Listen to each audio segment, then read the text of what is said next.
ਸਲਾਮ ਮਿੱਤਰੋ, ਵੇਖ ਪੰਜਾਬ ਟੀਵੀ ਤੋਂ ਮੈਂ ਤੁਹਾਡਾ ਆਪਣਾ ਆਬਜ਼ਾ ਤੁਹਾਡੇ ਨਾਲ ਤੇ ਮੇਰੇ ਨਾਲ ਨੇ ਅਫਜ਼ਲ ਸਾਹਿਬ ਜੀ। ਅਫਜ਼ਲ ਸਾਹਿਬ ਜੀ ਹੋਰਾਂ ਦਾ ਅਸੀਂ ਪਹਿਲੇ ਇੱਕ ਇੰਟਰਵਿਊ ਕੀਤਾ ਤੇ ਉਹ ਇਹਨਾਂ ਦੀ ਅਸੀਂ ਬਚਪਨ ਦੀਆਂ ਗੱਲਾਂ ਕੀਤੀਆਂ, ਇਹਨਾਂ ਨੂੰ ਫਰੋਲਣ ਦੀ ਕੋਸ਼ਿਸ਼ ਕੀਤੀ ਹੈ। ਸਾਡੇ ਮਿੱਤਰ ਪਿਆਰੇ ਵੇਖਣਾ ਚਾਹ ਰਹੇ ਸੀ ਅਸਲ 'ਚ ਕਿ ਅਫਜ਼ਲ ਸਾਹਿਬ ਰਾਤੋਂ ਰਾਤ ਅਫਜ਼ਲ ਸਾਹਿਬ ਤੇ ਨਹੀਂ ਬਣਿਆ। ਇਹਨਾਂ ਨੇ ਪਿੱਛੇ ਦਾ ਕਿੰਨਾ ਕਸ਼ਟ ਹੈ ਤੇ ਇਹਨਾਂ ਨੇ ਆਪਣੇ ਆਪ ਨੂੰ ਕਿਵੇਂ ਬਣਾਇਆ, ਕਿਹੜੀ ਸਟਰਗਲ ਹੈ, ਕਿਹੜੀਆਂ ਰਾਵਾਂ ਚੋਂ ਲੰਘੇ ਨੇ ਤੇ ਫਿਰ ਅੱਜ ਆ ਕੇ ਹਰ ਗੀਤ ਦੇ ਵਿੱਚ ਤੇ ਹਰ ਦਿਲ ਦੇ ਵਿੱਚ, ਹਰ ਦਿਮਾਗ ਦੇ ਵਿੱਚ ਵਸੇ ਹੋਏ ਨੇ। ਉਹ ਸਾਰੀਆਂ ਗੁੰਝਲਾਂ, ਉਹ ਸਾਰੇ ਫਰੋਲੇ ਅਸੀਂ ਫਰੋਲਣ ਦੀ ਕੋਸ਼ਿਸ਼ ਕਰ ਰਹੇ ਹਾਂ। ਅਸੀਂ ਤੁਹਾਨੂੰ ਜੀ ਨੂੰ ਕਹਿੰਦੇ ਜੀ। बड़ी मोहब्बत मैनू तो कुछ भी नहीं लगता अजिहा, लेकिन बाहर ਤੁਹਾਡਾ ਆਪਣਾ ਭੁਲੇਖਾ ਹੈ, ਤੁਹਾਨੂੰ ਮੁਬਾਰਕ ਹੋਵੇ। ਆ ਤੁਹਾਡੀ ਅੱਲਾ ਜ਼ਰਫੀ ਹੈ। ਮੈਂ ਸਮਝਦਾ ਕਿ ਤੁਸੀਂ ਇਸ ਚੀਜ਼ ਨੂੰ ਇਸ ਰੰਗ 'ਚ ਲੈ ਰਹੇ ਹੋ ਤੇ ਜਦ ਕਿ ਜੋ ਵੀ ਮੈਂ ਆਖਿਆ ਉਹ ਹਕੀਕਤ ਹੈ। ਇਹ ਤੁਹਾਨੂੰ ਮੰਨ ਲੈਣਾ ਚਾਹੀਦਾ ਹੈ ਜਿਵੇਂ ਅੱਲਾ ਦਾ ਹੁਕਮ ਮੰਨਿਆ। ਉਹ ਕਹਿੰਦੇ ਨੇ ਕਿ ਜਿਵੇਂ ਸਰਦਾਰ ਉਹਦੀ ਘੋੜੇ ਤੇ ਆ ਰਹੇ ਸੀ ਨਾ, ਕਿਸੇ ਪੁੱਛਿਆ ਸਰਦਾਰ ਜੀ ਤੁਹਾਡਾ ਘੋੜਾ ਕਿੱਥੇ ਹੈ? ਉਹ ਕਹਿੰਦਾ ਤੈਨੂੰ ਦਿਸਦਾ ਨਹੀਂ ਮੈਂ ਘੋੜੇ ਤੇ ਬੈਠਾ। ਉਹ ਕਹਿੰਦਾ ਫਿਰ ਵੀ ਪੁੱਛਣ ਚ ਕੀ ਹਰਜ ਤੇ ਕਹਿਣ ਚ ਕੀ ਹਰਜ। ਤੇ ਪਿਛਲੇ ਪ੍ਰੋਗਰਾਮ 'ਚ ਅਸੀਂ ਇਹਨਾਂ ਦੇ ਬਚਪਨ ਦੀਆਂ ਬਹੁਤ ਸਾਰੀਆਂ ਗੱਲਾਂ ਕੀਤੀਆਂ ਤੇ ਬੜਾ ਮਜ਼ਾ ਆਇਆ। ਉਹ ਬਚਪਨ ਸਭ ਦਾ ਹੀ ਬੜਾ ਪਿਆਰਾ ਹੁੰਦਾ ਹੈ, ਬੜਾ ਸੋਹਣਾ ਹੁੰਦਾ ਹੈ ਤੇ ਪਰ ਜਿਵੇਂ ਦੀ ਇਹਨਾਂ ਨੇ ਸ਼ਰਾਰਤਾਂ, ਜਿਵੇਂ ਦੀਆਂ ਗੱਲਾਂ ਜਾਂ ਜੋ ਬੰਦਾ ਅੰਦਰੋਂ ਸੁਣਾਉਂਦਾ ਹੈ ਬੜੇ ਸੁਰੀਲੇ ਅੰਦਾਜ਼ ਦੇ ਵਿੱਚ, ਹੁਣ ਜਿਹਨਾਂ ਨੇ ਸਾਡੇ ਨਾਲ ਸਾਂਝੀ ਕੀਤੀਆਂ ਤੇ ਅਸੀਂ ਕੋਸ਼ਿਸ਼ ਕਰ ਰਹੇ ਹਾਂ ਕਿ ਅੱਜ ਦੀ ਜਿਹੜੀ ਗੱਲ ਹੈ ਉਹ ਵੀ ਇੰਝ ਦੀ ਸੁਰੀਲੀ ਹੀ ਹੋਵੇ ਤੇ ਇੰਝ ਦੀ ਰੂਹਦਾਰ ਜੀ ਹੋਵੇ। ਸਾਹਿਬ ਜੀ, ਬਚਪਨ ਤੁਸੀਂ ਬਹੁਤ ਰੰਗੀਲਾ ਗੁਜ਼ਾਰਿਆ, ਤੁਸੀਂ ਕੱਲ ਦੱਸਿਆ ਤੇ ਹੁਣ ਥੋੜਾ ਜਿਹਾ ਅਸੀਂ ਬਚਪਨ ਤੋਂ ਅੱਗੇ ਆਉਂਦੇ ਹਾਂ ਲੜਕਪਨ ਦੇ ਵਿੱਚ ਕਿ ਤੁਸੀਂ ਅਫਜ਼ਲ ਸਾਹਿਬ ਇੱਕ ਪਿੰਡ 'ਚ ਰਹਿਣ ਵਾਲਾ ਸਾਦਾ ਜਿਹਾ ਬੰਦਾ ਤੇ ਉਹ ਮੁਹੰਮਦ ਅਫਜ਼ਲ ਤੋਂ ਮੁਹੰਮਦ ਅਫਜ਼ਲ ਤੋਂ ਅਫਜ਼ਲ ਸਾਹਿਬ ਕਿਵੇਂ ਬਣਿਆ? ਨਹੀਂ ਮੈਂ ਮੁਹੰਮਦ ਅਫਜ਼ਲ ਸਾਹਿਬ ਤੇ 10ਵੀਂ ਚ ਜਾ ਕੇ ਹੋਇਆ। ਮੈਂ ਚੌਥੀ ਦੇ ਵਿੱਚ ਜਿਹੜੇ ਪੜ੍ਹਦਾ ਸੀ ਨਾ, ਉਸ ਵੇਲੇ ਨਾ ਮੈਂ ਸ਼ਾਇਰੀ ਜੋੜ ਤੋੜ ਸ਼ੁਰੂ ਕਰਤੀ ਸੀ। ਅੱਛਾ। ਨਾਲੇ ਡਰਾਇੰਗ ਨਾਲੇ ਸ਼ਾਇਰੀ। ਬੇਸਿਕਲੀ ਮੈਂ ਪੇਂਟਰ ਆਰਟਿਸਟ ਹਾਂ। ਜਿਹਦਾ ਮੈਨੂੰ ਕੈਲੀਗ੍ਰਾਫਰ, ਜਿਹਦਾ ਮੈਨੂੰ ਅਜੇ ਟਾਈਮ ਨਹੀਂ ਮਿਲਿਆ। ਅੱਜ ਕੱਲ ਮੇਰੇ ਇੱਕ ਮਿੱਤਰ ਨੇ ਜਮਸ਼ੇਦ ਕੈਸਰ ਸਾਹਿਬ, ਜਿਹੜੇ calligrapher, he is the master of calligraphy ਤੇ ਉਹਨਾਂ ਨੇ ਮੇਰੀ ਪੋਇਟਰੀ ਨੂੰ ਕੀਤਾ ਵੀ ਕੈਲੀਗ੍ਰਾਫੀ ਕੀਤਾ, ਕਮਾਲ ਕੀਤਾ, ਨੋ ਡਾਊਟ। ਤੇ ਇਨ ਫਿਊਚਰ ਮੈਨੂੰ ਲੱਗਦਾ ਕਿ ਉਹਨਾਂ ਜੋ ਮੇਰੇ ਦੋਹੇ ਔਰ ਦੂਸਰੀ ਪੋਇਟਰੀ ਜਿਹੜੀ ਕੈਲੀਗ੍ਰਾਫ ਕੀਤੀ ਹੈ, ਪੇਂਟਿੰਗ ਕੀਤੀ ਹੈ ਨਾਲ, ਉਹਦੀ ਅਸੀਂ ਇਨ ਫਿਊਚਰ ਜਲਦੀ ਲਾਹੌਰ ਚ ਦੀ ਕੋਈ ਐਗਜ਼ੀਬਿਸ਼ਨ ਕਰਾਂਗੇ, ਨੁਮਾਇਸ਼ ਕਰਾਂਗੇ। ਬਹੁਤ ਵਧੀਆ। ਇਹ ਤੇ ਇੱਕ ਬਾਤ ਦੀ ਗੱਲ ਹੋ ਗਈ। ਤੇ ਬਾਕੀ ਇਹ ਕਿ ਮੈਨੂੰ ਸ਼ੁਰੂ ਤੋਂ ਹੀ, ਬਚਪਨ ਤੋਂ ਹੀ ਨਾ ਕੈਲੀਗ੍ਰਾਫੀ, ਖੁਸ਼ਖੱਤੀ, ਤਖਤੀ, ਕਲਮ, ਉਹਦੀ ਕਟਾਈ ਕਢਾਈ, ਉਹ ਸਾਰੀ ਮੈਂ ਦਾ ਬੜਾ ਸ਼ੌਕੀਨ ਸਾਂ ਤੇ ਉਹ ਮੈਂ ਕੀਤਾ। ਬਚਪਨ 'ਚ ਮੈਂ ਲਿਖਿਆ। ਮੇਰੀ ਨਾ ਟੋਕੇ 'ਚ ਆ ਕੇ ਉਂਗਲੀ ਕੱਟੀ ਗਈ, ਉਹਦੀ ਕਹਾਣੀ ਲੰਮੀ ਹੈ, ਉਹ ਮੈਂ ਕਦੀ ਫਿਰ ਕਿਸ ਵੇਲੇ ਸੁਣਾਵਾਂਗਾ। ਫਿਲਹਾਲ ਤੇ ਇਹੀ ਗੱਲ ਦਾ ਜਵਾਬ ਦੇਣਾ ਜਿਹੜਾ ਤੁਸੀਂ ਪੁੱਛਿਆ ਜੀ, ਕਿਉਂਕਿ ਉਹਦੀ ਕਹਾਣੀ ਅਗਰ ਮੈਂ ਸੁਣਾਉਣ ਪਾਵਾਂ ਤਾਂ ਮੇਰੇ ਚਾਚੇ ਨਾਲ ਜੁੜਦੀ ਹੈ ਤੇ ਚਾਚੇ ਨੂੰ ਇਸ ਵਕੂਏ ਦੇ ਨਾਲ ਜੋ ਮੈਂ ਬੋਲਿਆ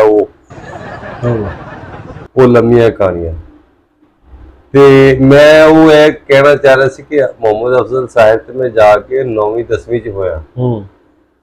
ਮੈਂ 5ਵੀਂ ਦੇ ਵਿੱਚ ਨਾ ਫਾਰੂਕ ਨਾਂ ਦਾ ਇੱਕ ਤਖੱਲਸ ਉਹ ਜਿਸਲੇ ਮੈਂ ਐਡਮਿਟ ਹੋਇਆ ਪਹਿਲੀ ਜਮਾਤ ਚ, ਤੇ ਉਦੋਂ ਮੇਰਾ ਨਾਂ ਸੀ ਮੁਹੰਮਦ ਅਫਜ਼ਲ ਵਲਦ ਖੁਸ਼ੀ ਮੁਹੰਮਦ। ਤੇ ਜਿਸਲੇ ਮੈਂ 5ਵੀਂ ਦਾ ਸਰਟੀਫਿਕੇਟ ਮੈਂ ਲਿਆ ਤੇ ਮੈਂ ਮਾਸਟਰ ਸਾਹਿਬ ਨੂੰ ਕਿਹਾ ਸੀ, ਬਸ ਅਸ਼ਰਫ ਸਾਹਿਬ, ਰਾਣਾ ਅਸ਼ਰਫ ਸਾਡੇ ਪਿੰਡ ਦੇ ਸਨ, ਤੇ ਉਹਨਾਂ ਨੂੰ ਮੈਂ ਕਿਹਾ ਕਿ ਵੀ ਮੇਰੇ ਨਾਂ ਦੇ ਵਿੱਚ ਸਰਟੀਫਿਕੇਟ 'ਚ ਨਾਲ ਫਾਰੂਕ ਲਿਖਣਾ ਹੈ। ਇਹ ਮੈਨੂੰ ਨਹੀਂ ਪਤਾ ਫਾਰੂਕ ਕਿਉਂ ਲਿਖਣਾ, ਲੇਕਿਨ ਮੈਂ ਵੀ ਰਿਦਮ 'ਚ ਲੈ ਆਂਦਾ। ਜ਼ਾਹਿਰ ਸਾਡੇ ਖਲੀਫਾ ਵੀ ਸਨ ਤੇ ਉਹ ਨਾ ਇਸ ਲਈ ਮੈਂ 5ਵੀਂ ਦਾ ਸਰਟੀਫਿਕੇਟ ਲਿਆ, ਉਦੋਂ ਮੈਂ ਆਪਣੇ ਤਖੱਲੁਸ ਨਾਲ ਹੀ ਲਿਆ ਸੀ। ਅੱਛਾ ਤੇ ਉਹ ਸੀ ਮੁਹੰਮਦ ਅਫਜ਼ਲ ਫਾਰੂਕ। ਫਾਰੂਕ ਇਸ ਲਈ ਮੈਂ 6ਵੀਂ ਚ ਗਵਰਨਮੈਂਟ ਕਾਲਜ ਆਪਣਾ ਹਾਈ ਸਕੂਲ ਕੋਰਟ ਚ ਹਾਈ ਸਕੂਲ ਕੋਰਟ ਚ ਦਾਖਲਾ ਲਿਆ, ਤੇ ਉਸ ਵੇਲੇ ਮੈਂ ਮੁਹੰਮਦ ਅਫਜ਼ਲ ਫਾਰੂਕ ਹੋ ਗਿਆ। ਫਿਰ ਜਿਸ ਲਈ ਮੈਂ ਮੈਟ੍ਰਿਕ ਦਾ ਸਰਟੀਫਿਕੇਟ ਲਿਆ, ਉਸ ਵੇਲੇ ਮੈਂ ਮੁਹੰਮਦ ਅਫਜ਼ਲ ਸਾਹਿਰ ਹੋ ਗਿਆ। ਅੱਛਾ ਤੇ ਉਸ ਤੋਂ ਬਾਅਦ ਫਿਰ ਮੈਂ ਜਦੋਂ ਲਾਹੌਰ ਆਇਆ, ਲਾਹੌਰ ਆ ਕੇ ਲਿਖਣ ਪੜ੍ਹਨ, ਨਹੀਂ ਲੈਲਪੁਰ ਸ਼ਹਿਰ ਚ ਹੀ ਮਲਕ ਸਾਹਰ ਫਰਾਲਵੀ, ਮੁਹੰਮਦ ਅਫਜ਼ਲ ਕਮਸਿਨ, ਅਫਜ਼ਲ ਜਵੇਦ ਔਰ ਕਈ ਨਾਂ ਹੋਰ ਵੀ ਰਹੇ ਤਖੱਲਸ ਟਾਈਪ ਨਾ। ਫਿਰ ਬਾਅਦ ਵਿੱਚ ਮੈਨੂੰ ਖਿਆਲ ਆਉਂਦਾ ਆਇਆ ਕਿ ਯਾਰ ਇਹ ਜਿਹੜੇ ਮੈਂ ਸ਼ੇਰ ਕਹਿਣਾ ਜਾਂ ਮੇਰੇ ਕੋਲੋਂ ਹੁੰਦੇ ਨੇ ਜਾਂ ਮੈਨੂੰ ਕੋਈ ਅਹਿਸਾਸ ਖਿਆਲ ਆਉਂਦਾ ਹੈ ਤੇ ਵਿੱਚ ਮੇਰਾ ਨਾਂ ਕਿੱਥੋਂ ਆ ਗਿਆ, ਇਹ ਮੈਂ ਕੀ ਕਰਦਾ ਵਿੱਚ ਨਾਂ ਲਿਖ ਕੇ ਤੇ ਉਹਦੇ ਉੱਤੇ ਕੋਈ ਬੁਣਤਕਾਰੀ ਕਰਨਾ, ਤੇ ਉਹਦਾ ਮਤਲਬ ਮੈਂ ਕੋਈ ਕਾਰੀਗਰੀ ਕਰਨਾ, ਤੇ ਮੈਂ ਕਰਦਾ ਆਪ ਕੌਨਸ਼ੀਅਸਲੀ ਇੰਟੈਂਸ਼ਨਲੀ। ਤੇ ਉੱਥੇ ਮੈਨੂੰ ਇੰਜ ਲੱਗ ਰਿਹਾ ਹੁੰਦਾ ਸੀ ਕਿ ਮੇਰਾ ਖਿਆਲ ਜਿਹੜਾ ਉਹ ਮਜਰੂਹ ਹੋ ਰਿਹਾ, ਉਹ ਡਿਸਟਰਬ ਹੋ ਰਿਹਾ। ਜਿਹੜੀ ਗੱਲ ਨੂੰ ਮੈਂ ਲਿਖਣਾ ਕਹਿਣਾ ਜਾਂ ਕਿਹਾ ਜਾ ਰਿਹਾ ਹੁੰਦਾ ਸੀ, ਲਿਖਿਆ ਜਾ ਰਿਹਾ ਹੁੰਦਾ ਸੀ, ਉਹਦੇ ਵਿੱਚ ਮੈਂ ਐਵੇਂ ਕਾਰੀਗਰੀ ਪਾ ਕੇ ਦੇ ਵਿੱਚ ਆਪਣਾ ਨਾਂ ਵਿੱਚ ਫਿੱਟ ਕਰਦਾ। ਮੈਨੂੰ ਇੰਜ ਲੱਗਦਾ ਸੀ ਕਿ ਮੈਂ ਕੁਝ ਠੀਕ ਨਹੀਂ ਕਰ ਰਿਹਾ। ਔਰ ਮੈਨੂੰ ਤਖੱਲੁਸ ਫਿਰ ਉਸ ਵੇਲੇ ਪਹਿਲੇ ਤੇ ਸ਼ਾਇਰਾਨਾ ਜ਼ੌਕ ਸ਼ੌਕ ਔਰ ਇੱਕ ਰੀਤ ਦੇ ਹਵਾਲੇ ਨਾਲ ਮੈਂ ਬੜੇ ਸ਼ੌਕ ਨਾਲ ਲਾਉਂਦਾ ਸੀ, ਪਰ ਇਸ ਤੇ ਮੈਨੂੰ ਇਹ ਸਮਝ ਆਈ ਜਾਂ ਇਹ ਚੀਜ਼ ਦੇ ਬਾਰੇ ਮੈਨੂੰ ਫੀਲ ਹੋਇਆ ਕਿ ਵੀ ਤਖੱਲੁਸ ਦੀ ਲੋੜ ਨਹੀਂ। ਤਖੱਲੁਸ ਤੇ ਐਵੇਂ ਧੱਕੇ ਨਾਲ ਈਵਨ ਨਜ਼ਮ ਜਾਂ ਹੋਵੇ ਜਾਂ ਗਜ਼ਲ ਹੋਵੇ ਜਾਂ ਕੋਈ ਸ਼ੇਰ ਹੋਵੇ, ਉਹਦੇ ਨਾਲ ਧੱਕਾ ਕਰਨ ਵਾਲੀ ਗੱਲ ਹੈ। ਐਵੇਂ ਤੁਸੀਂ ਆਪਣੇ ਰਿਦਮ ਤੋਂ ਹੀ ਨਿਕਲ ਜਾਂਦੇ ਹੋ ਔਰ ਤੁਸੀਂ ਕਾਰੀਗਰੀ 'ਚ ਪੈ ਜਾਂਦੇ ਹੋ। ਮੈਨੂੰ ਇਸ ਗੱਲੋਂ ਇਮਰੋਜ਼ ਬੜਾ ਚੰਗੇ ਲੱਗਦੇ ਨੇ, ਅਮ੍ਰਿਤਾ ਪ੍ਰੀਤਮ ਦੇ ਜਿਹੜੇ ਕੰਪੈਨੀਅਨਸ। ਉਹ ਆਪਣੀ ਪੇਂਟਿੰਗ ਦੇ ਵਿੱਚ ਨਾਂ ਨਹੀਂ ਸੀ ਲਿਖਦੇ। ਅੱਜ ਵੀ ਕੋਈ ਉਹਨਾਂ ਦੀ ਪੇਂਟਿੰਗ ਵੇਖ ਲਵੇ ਤੇ ਉਹਨਾਂ ਦਾ ਇੱਕ ਉਸਲੂਬ ਹੈ, ਉਹਨਾਂ ਦਾ ਇੱਕ ਅੰਦਾਜ਼ ਹੈ, ਔਰ ਉਹ ਵੇਖਣ ਤੋਂ ਬਾਅਦ ਪਤਾ ਲੱਗ ਜਾਂਦਾ ਹੈ। ਜਿਵੇਂ ਅਸੀਂ ਕਹਾਂਗੇ ਇਹ ਵੈਨ ਗੌਗ ਦੀ ਪੇਂਟਿੰਗ ਹੈ, ਇਹ ਉਹਦਾ ਸਟਾਈਲ ਹੈ, ਜਾਂ ਅਸੀਂ ਇਸੇ ਤਰ੍ਹਾਂ ਜਿੰਨੇ ਵੱਡੇ ਪੇਂਟਰਸ ਨੇ ਦੁਨੀਆ ਦੇ, ਤੇ ਦੂਰੋਂ ਪਤਾ ਲੱਗ ਜਾਂਦਾ ਕਿ ਇਹ ਜਨਾਬ ਫਲਾਣੇ ਦਾ ਅੰਗ ਹੈ। ਜਿਵੇਂ ਅੱਜ ਕੱਲ ਕੰਟੈਂਪਰੇਰੀ ਇਸ ਵੇਲੇ ਮਾਡਰਨ ਜਿਹੜਾ ਪੰਜਾਬੀ ਜਾਂ ਪੰਜਾਬ ਨੂੰ, ਪੰਜਾਬ ਦੇ ਰੰਗਾਂ ਰੁੱਤਾਂ ਨੂੰ, ਮੌਸਮਾਂ ਨੂੰ, ਪੰਜਾਬ ਦੀ ਪੂਰੀ ਚੀਜ਼ ਜੂਨ ਨੂੰ, ਕਲਾਸਿਕ ਨੂੰ ਪੇਂਟ ਕਰਨ ਵਾਲੇ ਸਿਧਾਰਥ ਜੀ, ਜਿਹਨਾਂ ਮੇਰੀ ਕਿਤਾਬ ਦਾ ਟਾਈਟਲ ਵੀ ਬਣਾਇਆ, ਜਾਂ ਉਹਨਾਂ ਦੀ ਪੇਂਟਿੰਗ ਅਸੀਂ ਉਹਦੇ ਵਿੱਚ ਸ਼ਾਮਿਲ ਕੀਤੀ। ਇੰਝ ਇਮਰੋਜ਼ ਦਾ ਵੀ ਪਤਾ ਲੱਗ ਜਾਂਦਾ ਕਿ ਵੀ ਇਹਨਾਂ ਨੇ ਇਹ ਇਮਰੋਜ਼ ਦੀ ਪੇਂਟਿੰਗ ਹੈ। ਉਹਨਾਂ ਦੇ ਰੰਗਾਂ ਤੋਂ, ਉਹਨਾਂ ਦੇ ਸਟਾਈਲ ਤੋਂ ਪਤਾ ਲੱਗਦਾ। ਤੇ ਉਹਨਾਂ ਨੇ ਤੇ ਨਾਂ ਨਹੀਂ ਵਿੱਚ ਪਾਉਂਦੇ, ਇਮਰੋਜ਼ ਨਹੀਂ ਪਾਉਂਦੇ ਨਾਂ, ਥੱਲੇ ਪਤਾ ਲੱਗ ਜਾਂਦਾ ਲਿਖਿਆ ਹੁੰਦਾ ਵੀ ਇਮਰੋਜ਼ ਦੀ ਪੇਂਟਿੰਗ। ਇੰਜੀ ਫਿਰ ਮੇਰੀ ਪੂਰੀ ਕਵਿਤਾ ਦੀ ਸ਼ਾਇਰੀ ਦੀ ਕਿਤਾਬ ਛਪੀ ਹੈ, ਉਹਦੇ ਵਿੱਚ ਕਿਧਰੇ ਵੀ ਤਖੱਲੁਸ ਨਹੀਂ ਹੈ। ਇਹ ਨਹੀਂ ਕਿ ਮੈਂ ਕਦੇ ਤਖੱਲੁਸ ਵਰਤਿਆ ਨਹੀਂ ਜਾਂ ਮੈਨੂੰ ਵਰਤਣਾ ਨਹੀਂ ਆਉਂਦਾ, ਮੈਨੂੰ ਆਉਂਦਾ ਹੈ। ਇਹਨਾਂ ਕੰਮਾਂ ਦਾ ਮੈਂ ਕਾਰੀਗਰ ਹਾਂ, ਲੇਕਿਨ ਮੈਂ ਕਵਿਤਾ ਦੇ ਪੂਰੀ ਰੌ ਕੈਫੀਅਤ ਨਾਲ ਕੋਈ ਹੱਥ ਨਹੀਂ ਸੀ ਕਰਨਾ ਚਾਹੁੰਦਾ, तो ਇਸ ਲਈ ਮੈਂ ਲਿਖਿਆ ਜੋ ਵੀ ਹੈ ਉਹਦੇ ਤਖੱਲੁਸ ਨਹੀਂ ਪਾਇਆ। ਸ਼ੁਰੂ ਚ ਮੈਂ ਤਖੱਲੁਸ ਪਾਉਂਦਾ ਸੀ। ਮੈਨੂੰ ਅਜੇ ਤੱਕ ਯਾਦ ਇੱਕ ਸ਼ੇਰ ਜਿਹਦੇ ਚ ਮੈਂ ਆਪਣਾ ਪੂਰਾ ਨਾਂ ਹੀ ਪਾਇਆ, ਅਫਜ਼ਲ ਸਾਹਿਰ, ਲੇਕਿਨ ਉਹ ਤਖੱਲੁਸ ਔਰ ਨਾਂ ਦੀ ਵਜ੍ਹਾ ਨਾਲ ਨਹੀਂ, ਇਹਦੇ ਮੀਨਿੰਗਸ ਦੀ ਵਜ੍ਹਾ ਨਾਲ। ਅਫਜ਼ਲ ਸਾਹਿਰ ਦਾ ਮਤਲਬ ਗ੍ਰੇਟ ਮਿਊਜ਼ੀਸ਼ੀਅਨ, ਜਿਹੜਾ ਵੱਡਾ ਅਜ਼ੀਮ ਜਾਦੂਗਰ। ਤੇ ਉਹ ਇੱਕ ਸ਼ੇਰ ਸੀ,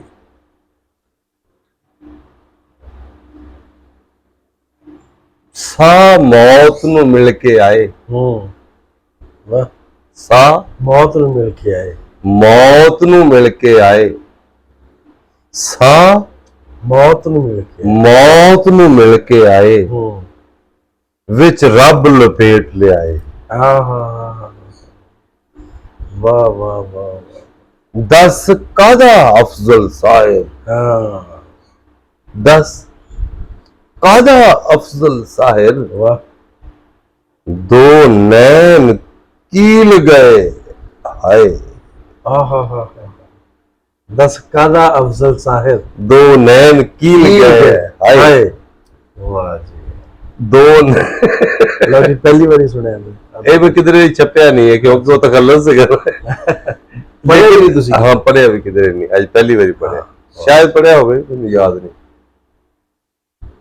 ਤੇ ਉਹ ਇਹ ਹੈ ਤਖੱਲੁਸ ਵਾਲੀ ਕਹਾਣੀ ਕਿ ਮੈਂ ਸ਼ਾਇਰਾਂ ਨੂੰ ਇੱਕ ਹੇਜ ਹੁੰਦਾ ਨਾ ਕਿ ਮੇਰਾ ਕੋਈ ਨਾਂ ਤਖੱਲੁਸ, ਆਪਣੀ ਪਛਾਣ, ਆਪਣੀ ਮੈਂ, ਆਪਣਾ ਇੱਕ ਹਵਾਲਾ। ਜਦੋਂ ਤੱਕ ਤੇ ਉਹ ਮੈਨੂੰ ਉਨੀਆਂ ਸਮਝਾਂ ਨਹੀਂ ਸੁਣਾਈਆਂ ਕਿ ਤੁਸੀਂ ਕਾਰੀਗਰੀ ਨਹੀਂ ਕਰਨੀ, ਜੇ ਅਗਰ ਆਉਂਦਾ ਤੇ ਆਉਣ ਦਿਓ, ਜੇ ਐਵੇਂ ਧੱਕੇ ਨਾ ਵਾੜਨਾ ਤਾਂ ਫਿਰ ਉਹ ਇੰਝ ਲੱਗਦਾ ਕਿ ਉਹ ਧੱਕਾ ਨਹੀਂ, ਉਹ ਹੱਥ ਹੈ। ਤੇ ਉਹ ਮੈਂ ਸ਼ਾਇਦ ਆਪਣੇ ਸੁਪਨ ਨਾਲ ਨਹੀਂ ਕੀਤਾ। ਅੱਛਾ, ਤੇ ਤੁਸੀਂ ਕਹਿ ਰਹੇ ਹੋ ਕਿ ਬਚਪਨ 'ਚ ਚੌਥੀ ਪੰਜਵੀਂ ਕਲਾਸ 'ਚ ਸ਼ੇਰ ਲਿਖਣਾ ਸ਼ੁਰੂ ਕਰਤੇ? ਸ਼ੇਰ ਲਿਖਣੇ ਸ਼ੁਰੂ ਕੀਤੇ, ਫਿਰ 6ਵੀਂ 'ਚ ਤੇ ਮੈਂ ਉਰਦੂ 'ਚ ਲਿਖਦਾ ਹੁੰਦਾ ਸੀ, ਪੰਜਾਬੀ 'ਚ ਵੀ, ਉਰਦੂ 'ਚ। ਉਰਦੂ 'ਚ ਮੈਂ ਮੀਰ ਦੀ ਜ਼ਮੀਨ ਦੇ ਵਿੱਚ ਸ਼ਾਇਰੀ ਕਰਦਾ ਹੁੰਦਾ ਸੀ। ਸਾਡੇ ਬਜ਼ਮ ਅਦਬ ਦੇ ਮੁਕਾਬਲੇ ਹੁੰਦੇ ਸੀ, ਮਾਸਟਰ ਯੂਨਸ ਸਾਡੇ ਰੂੜੇ ਵਾਲੇ, ਉਹ ਲੰਮੀਆਂ ਗੱਲਾਂ ਨੇ। ਉਹਦੇ ਵਿੱਚ ਮੈਂ ਮਾਸਟਰਾਂ ਦੀ ਆਪਣੀ ਬੜੀ ਕਰਦਾ, ਲੇਕਿਨ ਉਹ ਇੱਕ ਉਹਨਾਂ ਵਾਸਤੇ ਗਜ਼ਲ ਲਿਖੀ, ਇੱਕ ਆਪਣੇ ਵਾਸਤੇ ਲਿਖੀ। ਮੁਕਾਬਲੇ 'ਚ ਹੋਇਆ ਬਜ਼ਮ ਅਦਬ 6ਵੀਂ 7ਵੀਂ 'ਚ ਮੁਕਾਬਲੇ 'ਚ ਆਇਆ, ਤੇ ਉਹਨਾਂ ਨੇ ਨਾ ਜਿਹੜੇ ਫੈਸਲਾ ਜਿਹਨਾਂ ਨੇ ਕੀਤਾ ਹੈ, ਆਪਣੇ ਟੈਕਨੀਕਲ ਵਾਲੇ ਹੁੰਦੇ ਸੀ, ਅਲੀ ਅਹਿਮਦ ਸ਼ਾਹ, ਤੇ ਇੱਕ ਹੋਰ ਮਾਸਟਰ ਹੁੰਦਾ ਸੀ ਇਸਹਾਕ, ਫਿਰ ਇੱਕ ਹੁੰਦਾ ਸੀ ਮਾਸਟਰ ਨਜ਼ੀਰ ਜਿਹੜਾ ਮੇਰੇ ਨਾਲ ਦੇ ਪਿੰਡ ਦਾ ਸੀ। ਮਤਲਬ ਉਹ ਵੀ 258 ਰੇਬੇ ਲੰਮਾ ਪਿੰਡ, ਅਸੀਂ 258 ਰੇਬੇ ਫਰਾਲੇ ਦੇ। ਉਹਨੂੰ ਪਤਾ ਸੀ ਕਿ ਇਹ ਮੁੰਡਾ ਫਰਾਲੇ ਦਾ ਹੈ, ਮਤਲਬ ਉਹਦੇ ਪਿੰਡ ਦਾ ਹੈ। ਸਾਡੀਆਂ ਕਬਰਾਂ ਸਾਂਝੀਆਂ ਨੇ, ਸਾਡੇ ਹਸਪਤਾਲ ਸਾਂਝਾ, ਗਰਾਊਂਡ ਸਾਂਝਾ, ਤੇ ਉਹ ਬੜੀਆਂ ਪਾਣੀ ਸਾਂਝਾ, ਉਹ ਉਧਰੋਂ ਵੀ ਪਾਣੀ, ਉਧਰ ਨੂੰ ਵੀ ਜ਼ਿਆਦਾ, ਸਾਨੂੰ ਵੀ ਆਉਂਦਾ। ਇੱਕੋ ਹੀ ਪਿੰਡ ਹੈ, ਪਰ ਵਿੱਚ ਐਵੇਂ ਥੋੜਾ ਜਿਹਾ 1.5-2 ਮਰਬੇ ਦਾ ਫਾਸਲਾ। ਉਹ ਮਾਸਟਰ ਨਜ਼ੀਰ ਜਿਹੜਾ ਨਾ, ਉਹ ਮੇਰੇ ਵਾਸਤੇ ਖੜ ਗਿਆ। ਉਹ ਮੇਰੀਆਂ ਲਿਖੀਆਂ ਦੋਵੇਂ ਗਜ਼ਲਾਂ, ਫਕੀਰਾਨਾ ਆਏ ਸਦਾ ਕਰ ਚਲੇ, ਮੀਆਂ ਖੁਸ਼ ਰਹੋ ਹਮ ਦੁਆ ਕਰ ਚਲੇ, ਉਹ ਇਸ ਬਹਿਰ ਦੇ ਵਿੱਚ ਮੈਂ ਲਿਖੀਆਂ। ਇੱਕ ਮੈਂ ਮਾਸਟਰ ਨੂੰ ਮੁਕਾਬਲਾ ਸੀ ਸ਼ਾਇਰੀ, ਕਿਹੜੀਆਂ ਗੱਲਾਂ 'ਚ ਪਾਤਾ ਹੀ ਓਏ ਮੁੰਡਿਆ। ਅੱਛਾ, ਉਹ ਨਾ ਜਿਸਲੇ ਉਹਨਾਂ ਨੇ ਜੱਜਾਂ ਨੇ ਫੈਸਲਾ ਕੀਤਾ ਕਿ ਸ਼ਾਇਰੀ ਕਿਹੜੀ ਚੰਗੀ ਆ, ਤਾਂ ਉਹ ਮਾਸਟਰ ਯੂਨਸ ਪਹਿਲੇ ਨੰਬਰ ਤੇ ਆ ਗਿਆ। ਅੱਛਾ, ਮੈਂ ਦੂਜੇ ਨੰਬਰ ਤੇ। ਉਹ ਜਿਹੜਾ ਮਾਸਟਰ ਯੂਨਸ ਦੀ ਜਿਹੜੀ ਸ਼ਾਇਰੀ ਸੀ, ਉਹ ਵੀ ਮੇਰੀ ਸੀ। ਸੁਭਾਨ ਅੱਲਾਹ, ਠੀਕ ਹੈ। ਉਹਨਾਂ ਨੇ ਸਿਰਫ ਮਾਸਟਰ ਦਾ ਕਰਕੇ ਉਹਨੂੰ ਪਹਿਲੇ ਨੰਬਰ ਤੇ ਕਰਤਾ। ਤੇ ਨਜ਼ੀਰ ਸਾਹਿਬ ਵੀ ਹੈ ਨਾ, ਮਾਸਟਰ ਨਜ਼ੀਰ ਲੰਮੇ ਪਿੰਡੀਆ, ਉਹ ਅੜ ਗਿਆ। ਉਹ ਕਹਿੰਦਾ ਸਾਨੂੰ ਸ਼ਾਇਰੀ ਦੀ ਸਮਝ ਆਉਂਦੀ ਹੈ, ਸਟਾਈਲ ਉਹਦਾ, ਤੂੰ ਪਿਸਤੌਲ ਲਾ ਕੇ ਰੱਖਦਾ ਹੁੰਦਾ। ਚੰਗਾ ਮਾਸਟਰ ਸੀ ਜੀ, ਉਹ ਮਾਸਟਰ ਪਿਸਤੌਲ ਲਾ ਕੇ ਰੱਖਦੇ ਸਨ। ਤੇ ਉਹ ਕਹਿੰਦਾ ਆ ਮੁੰਡੇ ਦੀ ਸ਼ਾਇਰੀ ਵਧੀਆ ਹੈ, ਗਜ਼ਲ ਇਹਦੀ ਵਧੀਆ ਹੈ, ਤੁਸੀਂ ਐਵੇਂ ਚੁੱਕ ਕੇ ਮਾਸਟਰ ਨੂੰ ਅੱਗੇ ਕਰਤਾ, ਚਲੋ ਇਹਦਾ ਕਰੋ ਫੈਸਲਾ ਸਹੀ। ਨਾਲ ਡੱਬੂ ਆਦੀ ਨੇ, ਉਹ ਨਾਲ ਡੱਬੂ ਵੀ, ਲੇਕਿਨ ਇਹ ਖਿਆਲ ਮੈਂ ਕਹਿੰਦੀ ਜੀ ਠੀਕ ਹੋ ਗਿਆ ਜੋ ਹੋ ਗਿਆ। ਉਹ ਖੈਰ ਉਹ ਗੱਲ ਲੰਮੀ ਹੈ, ਉਹਦੇ ਪਿੱਛੇ ਨਹੀਂ ਜਾਂਦੇ। ਇੰਜ ਦੇ ਵਕੂਏ ਹੋਏ ਤਖੱਲੁਸ ਨਾਲ, ਸ਼ਾਇਰੀਆਂ ਨਾਲ, ਇਹ ਸਾਰਾ ਕੁਝ ਹੀ ਯਾਦਾਂ ਦਾ ਹਿੱਸਾ ਨੇ। ਫਿਰ ਪਹਿਲੇ ਮੁਸ਼ਾਇਰਾ ਜਿਹੜਾ ਹੈ, ਉਹ ਵੀ ਕੱਚੇ ਤਾਂਦਲਿਆਂ ਵਾਲਾ ਇੱਕ ਹੈ ਜਗ੍ਹਾ ਸੀ, ਤੇ ਆਪਣਾ ਨਾਜ਼ ਖਿਆਲਵੀ ਸਾਹਿਬ, ਫਿਰ ਉਹ ਆਪਣੇ ਕਰਾਰ ਵਾਲੇ ਉਹ ਜਿਹੜੇ ਐਡੀਟਰ ਸਨ, ਉਹ ਵੀ ਨਾਂ ਯਾਦ ਨਹੀਂ ਇਸ ਵੇਲੇ, ਤੇ ਬਾਬਾ ਸਤਾਰ ਸ਼ਾਹਦ ਅਸੀਂ ਨਾ ਕੱਚੇ ਤਾਂਦਰਿਆਂ ਵਾਲੇ ਗਏ, ਜਿੱਥੇ ਆਪਣੇ ਨਸੀਰ ਬਲੋਚ ਸਾਹਿਬ, ਉੱਥੇ ਫਿਰ ਪਹਿਲਾ ਮੈਂ ਜ਼ਿੰਦਗੀ 'ਚ ਮੁਸ਼ਾਇਰਾ ਉੱਥੇ ਪੜਿਆ। ਤੇ ਉਹ ਮੁਸ਼ਾਇਰੇ ਦਾ ਪਹਿਲੇ ਤਾਂ ਬੜਾ ਚਾਹ ਹੋਣਾ। ਹਾਂ, ਮੈਂ ਥੋੜੇ ਲਿਖਦਾ ਸੀ। ਅੱਛਾ। ਨਾਲ ਸਾਡੇ ਪਿੰਡ ਦੇ ਵਿੱਚ ਇੱਕ ਯੂਨਸ ਆਸੀ ਸਾਹਿਬ ਸਨ, ਉਹਨਾਂ ਦੀ ਸੰਗਤ 'ਚ ਵੀ ਮੈਂ ਬਹਿੰਦਾ ਸੀ ਔਰ ਉਹਨਾਂ ਕੋਲੋਂ ਬੜਾ ਕੁਝ ਸਿੱਖਿਆ ਜਾਣਿਆ। ਉਹ ਉਹਨਾਂ ਦੇ ਦੋੜੇ ਅਤਾਉਲਾ ਈਸਾ ਗਿਲ ਵੀ ਗਾਉਂਦਾ ਹੁੰਦਾ ਸੀ ਉਸ ਵੇਲੇ। ਅੱਛਾ ਅੱਛਾ। ਤੇ ਉਹ ਮਲਕ ਕਾੜਾ ਖਾਂ ਔਰ ਮਲਕ ਪਰਵੇਜ਼ ਜੰਮਟ ਮੇਰਾ ਖਿਆਲ ਸੀ, ਉਹਨਾਂ ਦੇ ਉਹ ਸ਼ਾਗਿਰਦ ਸਨ। ਫੌਜ ਦੇ ਵਿੱਚ ਰਿਟਾਇਰ ਹੋਏ ਸਨ, ਫੌਜ ਦੇ ਵਿੱਚ ਵੀ ਸਨ ਉਸ ਵੇਲੇ ਤੱਕ। ਤੇ ਅਸੀਂ ਪਿੰਡ ਦੇ ਵਿੱਚ ਵੀ ਮੁਸ਼ਾਇਰਾ ਕਰਾਇਆ ਸੀ, ਲੇਕਿਨ ਮੈਂ ਪਹਿਲੇ ਹੋਰ ਮੁਸ਼ਾਇਰੇ ਪੜ੍ਹ ਆਇਆ ਸੀ। ਅੱਛਾ, ਪਹਿਲੇ ਤੁਸੀਂ ਉਰਦੂ 'ਚ ਵੀ ਲਿਖਦੇ ਰਹੇ ਹੋ? ਉਰਦੂ 'ਚ ਲਿਖਿਆ ਜੀ, ਹੁਣ ਵੀ ਕਦੇ ਕਦੀ ਮੈਂ ਦਾਲ ਆ ਲੈਂਦਾ। ਅੱਛਾ। ਉਹ ਵੀ ਸਿਰਫ ਐਨੀ ਕੋਈ ਜਿਵੇਂ ਕੋਈ ਕਹਿ ਦੇਵੇ। ਅੱਛਾ, ਉਰਦੂ ਤੋਂ ਫਿਰ ਤੁਸੀਂ ਪੰਜਾਬੀ ਵਾਲੇ ਪਾਸੇ ਆਏ ਹੋ। ਇਹ ਅਹਿਸਾਸ ਹੋਇਆ ਪੰਜਾਬੀ ਵਿੱਚ ਆਉਣ ਦਾ ਕਿ ਵੀ ਮੈਂ ਸੋਚਦਾ, ਮੇਰੇ ਖਿਆਲ, ਅਹਿਸਾਸ, ਮੇਰੇ ਤਜਰਬੇ, ਮੇਰਾ ਜੀਵਨ, ਪੂਰਾ ਵਾਤਾਵਰਨ, ਸਾਰਾ ਕੁਝ ਹੀ ਪੰਜਾਬੀ 'ਚ ਹੈ। ਤੇ ਮੈਂ ਇਸ ਵੇਲੇ ਲਿਖਦਾ ਉਸ ਵੇਲੇ ਕਿਸੇ ਹੋਰ ਬੋਲੀ 'ਚ ਲਿਖਣਾ ਔਰ ਉਹਦੇ ਮੈਂ ਤਰਜਮੇ ਕਰਦਾ, ਉਹਦਾ ਮੈਨੂੰ ਸਿੰਬੋਲਿਕ ਸਿਸਟਮ ਨਹੀਂ ਪਤਾ ਲੱਗ ਰਿਹਾ ਹੁੰਦਾ। ਮੈਨੂੰ ਉਹਦੇ ਜਿਹੜਾ ਇੱਕ ਫੋਕ ਔਰ ਕਲਚਰਲ ਵਿਜ਼ਡਮ ਹੈ ਉਹਦੀ ਸਮਝ ਨਹੀਂ ਆ ਰਹੀ ਹੁੰਦੀ ਕਿ ਵੀ ਇਹਦੀਆਂ ਰਮਜ਼ਾਂ ਮੈਂ, ਕਿਉਂਕਿ ਅਖਾਣ, ਮਿਸਲਾਂ, ਮੁਹਾਵਰੇ ਤਾਂ ਆਪਣੀ ਬੋਲੀ ਦੇ, ਜੀਵਨ ਆਪਣੀ ਬੋਲੀ ਦਾ, ਆਪਣੇ ਵੱਸੋਂ ਦਾ, ਪੰਜਾਬ ਦੀ ਔਰ ਪੰਜਾਬੀ ਦਾ, ਤੇ ਲਿਖਣ ਮੈਂ ਉਰਦੂ ਲਿਖ ਰਿਹਾ। ਤੇ ਮੈਨੂੰ ਇੰਝ ਲੱਗਦਾ ਸੀ ਕਿ ਵੀ ਮੈਂ ਕੋਈ ਨਿਆਂ ਨਹੀਂ ਕਰ ਰਿਹਾ, ਜਾਂ ਕੋਈ ਰੜਕ ਜਾਂ ਕਮੀ ਜਾਂ ਕੋਈ ਘਾਟ ਰਹਿ ਜਾਂਦੀ ਸੀ। ਰੱਜ ਨਹੀਂ ਸੀ ਹੁੰਦਾ, ਮਿਸਤਰੀ ਗੁਣਾ ਹੁੰਦਾ ਸੀ, ਅਰੇਂਜਮੈਂਟ ਹੁੰਦਾ ਸੀ, ਕਾਰੀਗਰੀ। ਉਹ ਤੋਂ ਫਿਰ ਮੈਂ ਹੌਲੀ ਹੌਲੀ ਮੈਨੂੰ ਸਮਝ ਆਈ ਕਿ ਵੀ ਇਹ ਆਪਣੀ ਬੋਲੀ 'ਚ, ਪੰਜਾਬੀ 'ਚ ਜਿਹੜੀ ਵੀ ਮੇਰੀ ਪੰਜਾਬੀ ਵਾਲੀ ਵੀ ਗੱਲ ਕੋਈ ਨਹੀਂ ਸੀ, ਮੈਂ ਤਾਂ ਆਪਣੀ ਬੋਲੀ 'ਚ ਰੱਜ ਆ ਰਿਹਾ ਸੀ। ਤੇ ਜ਼ਾਹਿਰ ਹੈ ਇਤਫਾਕਨ ਉਹ ਮੇਰੀ ਪੰਜਾਬੀ ਬੋਲੀ ਸੀ, ਮੈਂ ਪੰਜਾਬੀ 'ਚ ਲਿਖਣਾ ਸ਼ੁਰੂ ਕਰ।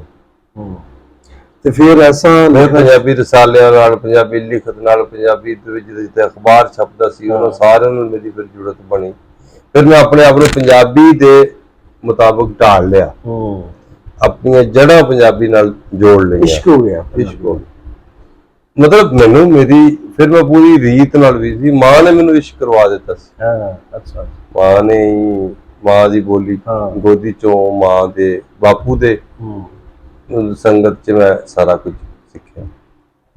ਇਹ ਲੰਮੀਆਂ ਗੱਲਾਂ ਨੇ, ਮੈਨੂੰ ਅੰਦਰੋਂ ਘਰੋਂ ਹੀ ਚੇਟਕ ਲੱਗ ਗਈ ਪੰਜਾਬੀ ਦੀ। ਬੱਕਰੀਆਂ ਚਾਰਦਿਆਂ ਮੈਂ ਆਪਣੇ ਯਾਰਾਂ ਨਾਲ ਪੰਜਾਬੀ ਦਾ ਗਾਉਣ ਕਿੱਸਾ ਸਾਰਾ ਸੁਣਿਆ, ਤੇ ਉਹ ਲੰਮੀ, ਉਹਦੇ ਵਿੱਚ ਵੀ ਮੈਨੂੰ ਸਮਝ ਆਈ। ਤੇ ਬੋਲੀ ਉਂਝ ਵੀ ਮੇਰੀ ਗੁੜਤੀ ਪੰਜਾਬੀ ਦੀ ਸੀਗੀ, ਤੇ ਮੈਨੂੰ ਰਜਵੀਂ ਪੰਜਾਬੀ ਸਮਝ ਆ ਗਈ। ਇਹ ਜਿੰਨੀ ਵੀ ਆ ਗਈ, ਮੈਂ ਰਜਵੀਂ ਦਾ ਵੀ ਅਜੇ ਤੱਕ ਵੀ ਰੱਜ ਤੇ ਕਿਸੇ ਦਾ ਹੁੰਦਾ ਹੀ ਨਹੀਂ ਬੰਦੇ। ਬੋਲੀ ਤੇ ਸਾਰੀ ਉਮਰ ਬੰਦਾ ਬੋਲ ਕੇ ਵੀ ਉਹ ਅੱਧੀ ਬੋਲੀ ਵੀ ਨਹੀਂ ਸਿੱਖ ਸਕਦਾ, ਜਾਣ ਸਕਦਾ, ਕਿਉਂਕਿ ਬੋਲੀ ਤੇ ਕਈ ਪਰਤਾਂ, ਕਈ ਸ਼ਕਲਾਂ, ਕਈ ਅੰਗ, ਕਈ ਲਹਿਜੇ, ਕਈ ਰੂਪ ਸਰੂਪ ਹੁੰਦੇ ਨੇ। ਇਸ ਕਰਕੇ ਕਿਸੇ ਦੁਨੀਆ ਦੇ ਉੱਤੇ ਕੋਈ ਇਨਸਾਨ ਐਸਾ ਨਹੀਂ ਹੋਇਆ ਜੋ ਕਿਸੇ ਵੀ ਬੋਲੀ ਨੂੰ ਜਾਣਨ ਦਾ, ਪੂਰੀ ਤਰ੍ਹਾਂ ਜਾਣਨ ਦਾ ਕੋਈ ਦਾਅਵਾ ਕਰ ਸਕੇ। ਕਿਉਂਕਿ ਦੁਨੀਆ ਦੀ ਕੋਈ ਐਸੀ ਡਿਕਸ਼ਨਰੀ ਨਹੀਂ ਹੈਗੀ ਜਿਹੜੀ ਕੰਪਲੀਟ ਹੋਵੇ। ਸਹੀ ਕਹਿ ਰਹੇ, ਉਹ ਇਨਕੰਪਲੀਟ ਹੀ ਹੁੰਦੀਆਂ ਨੇ, ਔਰ ਉਸ ਤੋਂ ਬਾਅਦ ਹੌਲੀ ਹੌਲੀ ਉਹ 'ਚ ਘਾਟੇ ਵਾਧੇ ਐਡੀਸ਼ਨ ਹੁੰਦੇ ਰਹਿੰਦੇ ਨੇ। ਲੈਲਪੁਰ ਤੁਹਾਡਾ ਬਾਈ ਇਲਾਕਾ, ਜਿੱਥੇ ਥੋੜਾ ਜੰਮਪਲ, ਸਾਰੀ ਆਪਣਾ ਬਚਪਨ, ਲੜਕਪਨ ਗੁਜ਼ਾਰਿਆ। ਫਿਰ ਕੀ ਲੋੜ ਪੇਸ਼ ਹੈ ਕਿ ਤੁਸੀਂ ਕਿਹਾ ਮੈਂ ਲੈਲਪੁਰ ਫਿਲਹਾਲ ਮੇਰਾ ਇੱਥੇ ਗੁਜ਼ਾਰਾ ਨਹੀਂ ਹੋ ਰਿਹਾ, ਜਿਵੇਂ ਤੁਸੀਂ ਉਹ ਲਫ਼ਜ਼ ਇਸਤੇਮਾਲ ਕੀਤਾ ਕਿ ਰੱਜ ਨਹੀਂ ਹੋ ਰਿਹਾ, ਫਿਰ ਲਾਹੌਰ ਦਾ ਰੁਖ ਕੀਤਾ? ਇਹਦੇ ਪਿੱਛੇ ਕੀ ਕਹਾਣੀ ਹੈ? ਉਹ ਸਿਰਫ ਪੰਜਾਬੀ ਦੇ ਹਵਾਲੇ ਦੇ ਨਾਲ? ਬਿਲਕੁਲ 100% ਪੰਜਾਬੀ ਲਈ ਆਇਆ। ਮੇਰੀ ਕੋਰਸਪੋਂਡੈਂਸ ਸੀ ਇਲਿਆਸ ਘੁੰਮਣ, ਜਮੀਲ ਪਾਲ ਸਾਹਿਬ ਹੋਰਾਂ ਦੇ ਨਾਲ। ਉਦੋਂ ਸੱਜਣ ਅਖਬਾਰ ਵੀ ਛਪਦਾ ਸੀ, ਜਿਹੜਾ ਮੈਂ ਰੋਜ਼ ਲੈਲਪੁਰੋਂ ਪਿੰਡ ਤੱਕ 16 ਮੀਲ ਦੂਰ, ਉਹ ਅਸੀਂ ਲੈ ਕੇ ਪੜ੍ਹਦੇ ਸਾਂ। ਸ਼ਮਾ ਬੁੱਕ ਸਟਾਲ ਤੋਂ ਜਾ ਕੇ ਲੈ ਕੇ ਆਈਦਾ ਸੀ। ਤੇ ਫਿਰ ਸੰਗਤ ਅਖਬਾਰ, ਰਸਾਲਾ ਸੀ, ਫਿਰ ਪੈਗਾਮ ਅਖਬਾਰ ਸੀ, ਇੱਕ ਆਵਾਮ ਅਖਬਾਰ ਸੀ ਇੱਕ, ਉਹਦੇ ਵਿੱਚ ਕਦੇ ਕਦੇ ਪੰਜਾਬੀ ਦੀਆਂ ਚੀਜ਼ਾਂ ਛਪਦੀਆਂ ਸੀ। ਕਲਾਰ ਦੇ ਵਿੱਚ ਮੈਂ ਫਿਰ ਉਹਦਾ ਪੰਜਾਬੀ ਸਫ਼ੇ ਦਾ ਮੈਂ ਐਡੀਟਰ ਵੀ ਰਿਹਾ। ਪਰ ਇਹ ਵਿੱਚ ਮੈਂ ਉਹ ਕੰਮ ਕਰਦਾ ਰਿਹਾ, ਅਖਬਾਰਾਂ ਦੇ ਨਾਲ ਮੇਰੀ ਜੁੜਤ ਬਣ ਗਈ। ਪਹਿਲੇ ਮੇਰੀਆਂ ਚੀਜ਼ਾਂ ਅਖਬਾਰਾਂ 'ਚ ਛਪੀਆਂ, ਫਿਰ ਉਹ ਰਸਾਲੇ ਸੰਗਤ 'ਚ ਛਪੀਆਂ, ਨਜ਼ਮਾਂ ਵੀ ਲਿਖਦਾ ਸੀ, ਗਜ਼ਲਾਂ ਵੀ ਲਿਖਦਾ ਸੀ, ਦੋੜੇ ਵੀ ਲਿਖਦਾ ਸਾਂ। ਤੇ ਉਸ ਤੋਂ ਬਾਅਦ ਰਵੇਲ ਰਸਾਲਾ ਵੀ ਉੱਥੇ ਮੈਂ ਸ਼ਮਾ ਬੁੱਕ ਸਟਾਲ ਤੇ ਵੇਖਿਆ। ਫਿਰ ਉਹਨਾਂ ਨਾਲ ਮੇਰੀ ਕੋਰਸਪੋਂਡੈਂਸ ਹੋਈ, ਲਿਖਾਰੀ ਰਸਾਲੇ ਨਾਲ ਹੋਈ, ਲਹਿਰਾਂ ਨਾਲ ਹੋਈ। ਫਿਰ ਉਹਦੇ ਵਿੱਚ ਮੈਂ ਇੱਕ ਵਾਰੀ 1991 ਚ ਪਹਿਲੀ ਵਾਰੀ ਲਾਹੌਰ ਆਇਆ, 90-91 ਚ, ਜਦੋਂ ਬਾਬੇ ਪਾਕਿਸਤਾਨ ਦਾ ਇਫਤਤਾਹ ਹੋਇਆ ਸੀ। ਗੁਲਾਮ ਅਹਿਦ ਰਵਾਈ ਇੱਕ ਸਾਡਾ CM ਰਿਹਾ ਪੰਜਾਬ ਦਾ, ਤੇ ਮੇਰਾ ਵੱਡਾ ਭਰਾ, ਸਭ ਤੋਂ ਵੱਡਾ ਭਰਾ ਅਨਵਰ ਵੀ ਨਾਲ ਆਇਆ ਸੀ। ਤੇ ਅਸੀਂ, ਮੇਰਾ ਨਾਨਕਾ ਇੱਥੇ ਵੀ, ਚਾਚਾ ਨਾਨਕਾ ਜਿਹੜਾ ਨਾ, ਮੇਰੀ ਭਰਜਾਈ ਵੀ ਕਿ ਲਾਹੌਰ ਦੀ, ਤੇ ਅਸੀਂ ਉਹਨਾਂ ਵੱਲ ਵੀ ਆਏ। ਤੇ ਫਿਰ ਮੈਂ ਇਸ ਮੈਗਜ਼ੀਨ ਦੇ ਦਫ਼ਤਰ ਚੱਕਰ ਲਾਇਆ। ਉਦੋਂ ਮੈਂ ਮਲਕ ਸਾਹਰ ਫਰਾਲ ਵੀ ਹੁੰਦਾ ਸੀ। ਵਾਹ ਵਾਹ। ਉਹਦੇ ਲਿਆਸ ਘੁੰਮਣ ਮਿਲੇ, ਵੀਰਪਾਲ ਸਰ ਮਿਲੇ। ਉਹਨਾਂ ਨੂੰ ਹੈਰਾਨੀ ਹੋਈ ਕਿ ਵੀ ਜਿਹਦੇ ਨਾਲ ਕੋਰਸਪੋਂਡੈਂਸ ਸੀ ਤੇ ਕੋਈ ਉਸਤਾਦ ਜਿਹਾ ਸ਼ਾਇਦ ਸਮਝਿਆ ਸੀ, ਤੇ ਇਹ ਤੇ ਮੁੰਡਾ ਆਇਆ ਹੈ ਲੂਟਾ ਜਿਹਾ ਜਿਹਨੂੰ ਪੁੱਛਾਂ ਵੀ ਨਹੀਂ ਆਈਆਂ।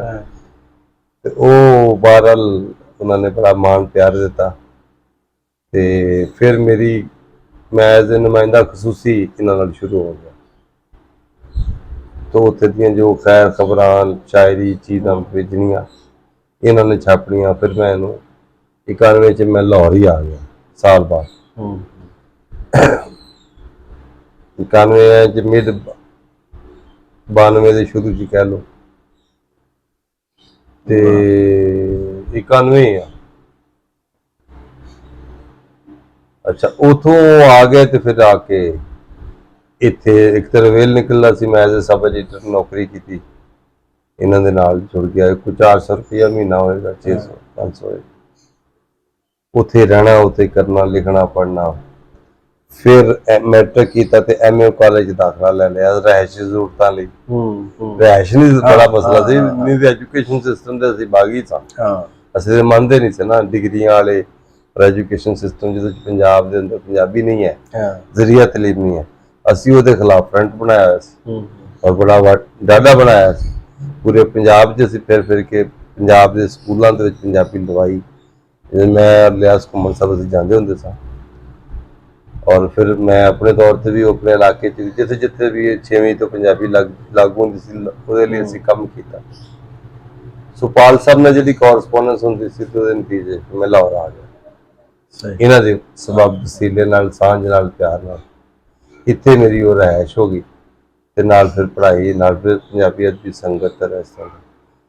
ਸੋ ਇਹ ਬਹੁਤ ਅਰਲੀ ਏਜ ਦੀਆਂ ਗੱਲਾਂ। ਮੇਰੇ 18-20 ਸਾਲ ਹੋਏਗੀ ਉਮਰ ਉਦੋਂ ਦਾ ਮੈਂ ਲਾਹੌਰ ਆ, ਔਰ ਉਮਰ ਲਾ ਦਿੱਤੀ ਪੰਜਾਬੀਅਤ ਜਾਂ ਪੰਜਾਬੀ ਕਲਾ, ਪੰਜਾਬੀ ਸੁਖਨ, ਪੰਜਾਬੀ ਵਿਰਸਾ, ਪੰਜਾਬੀ ਤਵਾਰੀਖ, ਪੰਜਾਬੀ ਕਲਾਸਿਕ, ਉਹ ਸਾਰਿਆਂ ਦੀ ਸਾਂਭ ਸੰਭਾਲ, ਸੇਵਾ, ਜਾਂ ਇਸ ਸਵਾਲ ਤੇ ਪਹਿਰਾ ਦਿੱਤਾ ਅੱਜ ਤੱਕ ਕਿ ਪੰਜਾਬ ਦੇ ਅੰਦਰ ਪੰਜਾਬੀ ਨੂੰ ਪੜ੍ਹਾਇਆ ਜਾਵੇ, ਮੀਡੀਅਮ ਆਫ ਇੰਸਟਰਕਸ਼ਨ ਹੋਵੇ, ਪਹਿਲੀ ਤੋਂ BA ਤੱਕ, ਜਾਂ ਲਾਜ਼ਮੀ ਪੰਜਾਬ ਦੇ ਅੰਦਰ ਜ਼ਰੀਆ ਤਲੀਮ ਹੋਵੇ, ਜਾਂ ਅਸੈਂਬਲੀਆਂ ਤੋਂ ਲੈ ਕੇ ਪੂਰੇ ਸਰਕਾਰ ਦੀ ਬੋਲੀ ਪੰਜਾਬੀ ਹੋਵੇ, ਪੰਜਾਬ ਸਰਕਾਰ ਦੀ।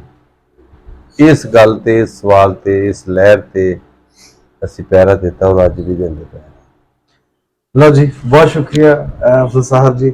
ਲਓ ਜੀ, ਅਸੀਂ ਮਿੱਤਰੋ ਪਿਆਰਿਓ, ਅਸੀਂ ਲਾਹੌਰ ਪਹੁੰਚ ਆਏ ਹਾਂ ਲੈਲਪੁਰ ਤੋਂ, ਫਰਾਲੇ ਤੋਂ। ਤੇ ਲਾਹੌਰ ਦਾ ਹਜੇ ਸਫ਼ਰ ਜਿਹੜਾ 30-32 ਸਾਲ ਦਾ ਇਹਨਾਂ ਦਾ ਉਹ ਬਾਕੀ ਹੈ। ਉਹ ਅਸੀਂ ਨੈਕਸਟ ਕੋਈ 2-3 ਜਿੰਨੇ ਵੀ ਇਹਦੇ ਐਪੀਸੋਡ ਹੋ ਸਕੀਆਂ ਉਹਦੇ 'ਚ ਅਸੀਂ ਕਰਾਂਗੇ, ਤੁਹਾਡੇ ਰੂਬਰੂ ਲੈ ਕੇ ਆਵਾਂਗੇ। ਤੇ ਮੈਨੂੰ ਬੜਾ ਸ਼ੌਕ ਹੈ ਇਸ ਗੱਲ ਦਾ, ਮੇਰੇ ਅੰਦਰ ਇੱਕ ਉਹ ਕਿਵੇਂ ਤੜਪ ਹੈ ਐਸੀ ਦੀ ਕਿ ਮੈਂ ਜਾਣਾ ਇਹਨਾਂ ਨੂੰ।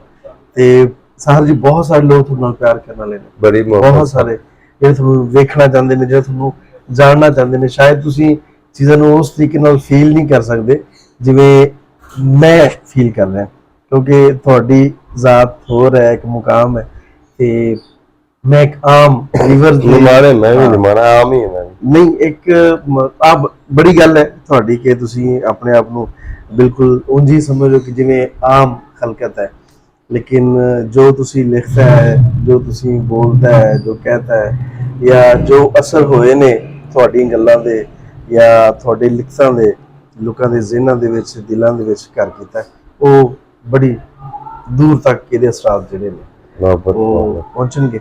ਲਓ ਜੀ ਮਿੱਤਰੋ ਪਿਆਰੇ, ਇਹਦੇ ਨਾਲ ਹੀ ਅੱਜ ਦੇ ਪ੍ਰੋਗਰਾਮ ਨੂੰ ਮੁਕਾਉਂਦੇ ਆ ਤੇ ਉਮੀਦ ਕਰਨੇ ਆ ਕਿ ਤੁਹਾਨੂੰ ਅਫਜ਼ਲ ਸਾਹਰ ਹੋਰਾਂ ਦਾ ਜਿਹੜਾ ਇੰਟਰੋਡਕਸ਼ਨ ਹੈ ਬਹੁਤ ਵਧੀਆ ਲੱਗ ਰਿਹਾ ਹੋਵੇਗਾ ਤੇ ਅਜੇ ਹੋਰ ਬਹੁਤ ਕੁਝ ਬਾਕੀ ਹੈ। ਸਾਡੇ ਨਾਲ ਜੁੜੇ ਰਹਿਣਾ, ਦੇਖਦੇ ਰਹੋ ਵੇਖ ਪੰਜਾਬ ਟੀਵੀ। ਸਾਨੂੰ ਦਿਓ ਇਜਾਜ਼ਤ, ਰੱਬ ਰਾਖਾ।